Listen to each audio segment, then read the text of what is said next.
Good morning friend, তোমরা কেমন আছো? আজকে জানো তো কি, আজকে বিপত্তারিণী পুজো। তাই জন্য আজকে সকাল সকাল খুব সকাল সকাল উঠে রেডি হয়ে গেছে। এমনি প্রতিদিন আমি সকাল সকাল উঠি, বাট আজকে আর একটু তাড়াতাড়ি উঠেছি। হ্যাঁ, এবার দেখো চলে যাচ্ছি বিপত্তারিণী পুজো দিতে, সোনাই আর আমি। হ্যাঁ, ভেবেছিলাম বাইকে যাবো, বাট ঝুড়ি টুড়ি নিয়ে বাইকে যাওয়া অসম্ভব ব্যাপার, তাই জন্য টোটো করে যাবো। দেখো চলে এসেছি রাস্তায়। হ্যাঁ, আমার অনেক চেনা জানা মানুষ আমার দিকে তাকাতে তাকাতে যাচ্ছে। আবার কেউ কেউ এমন করে তাকাচ্ছে যেন তারা আমার শত্রু। হ্যাঁ, তারা আমাকে যে পেলে কি করবে এটাই ভাবছে। অনেক দূর থেকে তারা আমাকে দেখছে, তারা মনে করছে তাদের আমি দেখতে পাচ্ছি না, কিন্তু বাট আমি সবই দেখতে পাই। হ্যাঁ, তোমাদের বন্ধু ইঙ্গিত করে কথাটা বলিনি, যাদের বলেছি তারা ঠিক বুঝতে পেরেছে। হ্যাঁ, এই দেখো চলে এসেছি এখন মিষ্টির দোকানে মিষ্টি নিতে। 13 রকম ফুল আছে ওইদিকে, 13 রকম ফল, এদিকে আমি 13 রকম মিষ্টি নেবো। বাট কালকে ফুল ফলগুলো নেওয়া হয়ে গেছিলো, ফুল নিইনি, ফুল তো আমাদের বাড়িতে প্রচুর আছে, শুধু ফলটা আর যা যা লাগে তাই তাই নিয়েছিলাম। আর 13 রকম মিষ্টিটা আজকেই নিয়ে নিচ্ছি, কেননা পিঁপড়ে যদি ধরে যায় মিষ্টিটা কালকে ওই জন্য নিয়ে নিই, বুঝলে। এবার চলো পুজো দেবো। এবার সকাল সকাল পুজোটা দেয়া মানে মন অনেক শান্তি। সব কাজ ফেলে রেখে আসিনি, বাড়ির পুজো করেছি, বাড়ির সব কাজ গুছিয়ে এখন পুজো করে পুজো দিয়ে বাড়ি গিয়ে রান্না করব। তাহলে চলো, এখন কটা বাজে জানো? এখন বাজে 9টা। আমি 9টার মধ্যে চলে এসেছি কিন্তু মন্দিরে। আরও সকালে আসবো ভেবেছিলাম, বাট মেয়ে এদিকে গোছাবে, তারপর তো আসবো।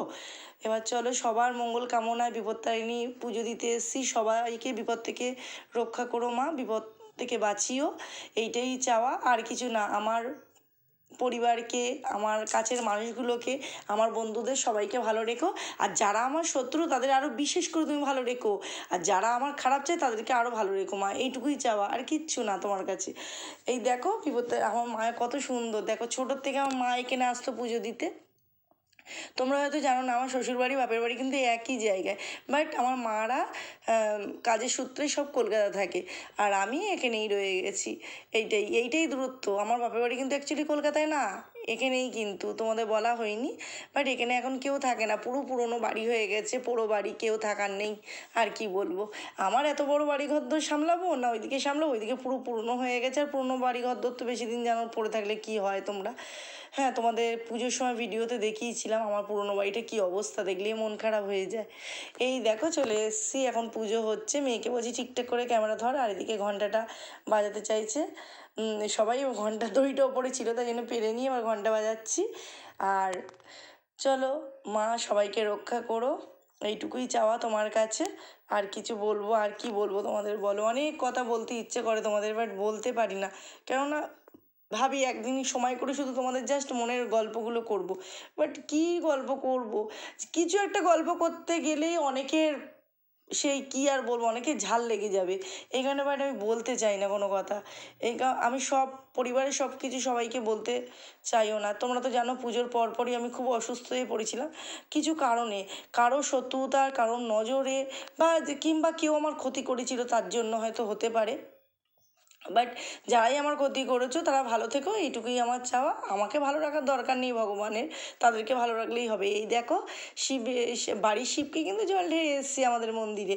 আবার এখানে এসেও মহাদেবকে পেয়ে গেছি। আমি যেখানেই যাই মহাদেবকে দেখতে পাই। কেন বলো তো? মহাদেবের আশীর্বাদ সব সময় আমার মাথার উপরে আছে, আমি জানি। কারো থাকুক না থাকুক, আমার মহাদেব আমাকে রক্ষা করবেই, এইটুকুই। আমার মহাদেবকে আমি একটা কলা দিলাম, ধূপ মোমবাতি দিলাম, আর একটা তাগা বেঁধে দিলাম। কেননা আমার মহাদেবকে যদি ভালো রাখি তাহলে মহাদেব তো আমাকেও ভালো রাখবে, তাই না বলো? ভগবানকে যদি আমরা ভালো না রাখতে পারি তাহলে কাকে রাখবো? ভগবানই একমাত্র আমাদের বাঁচার আলো, আর কিচ্ছু না। আর পারলে আমার ভিডিওটায় লাইক কমেন্ট শেয়ার করো, আর কেমন লাগলো সেটাও বলো। আর তোমরা সবাই বিপত্তারিণী পুজোর ভিডিও দিও, আমি সবার পরিবারে গিয়ে কমেন্ট রেখে আসবো আর ভালোবাসা দিয়ে আসবো।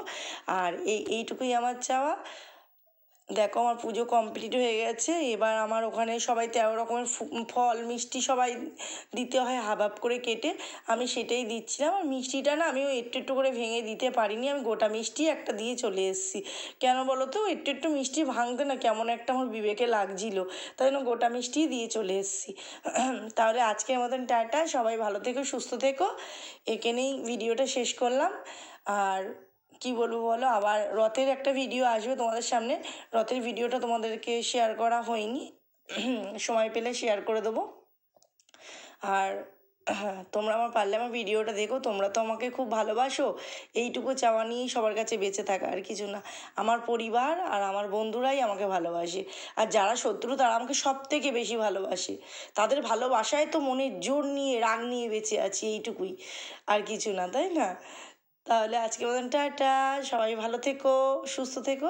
আবার আমার নতুন রথের ভিডিওটা আসবে, দেখো, পারলে দেখো। আর তোমরা তো আমাকে কমেন্ট করার জন্য আছোই, আমি জানি, আর কিছু বলার নেই, তোমরা তো কমেন্ট করবেই, এটা আমি জানি। তাহলে আজকের মতন টাটা, সবাই ভালো থেকো।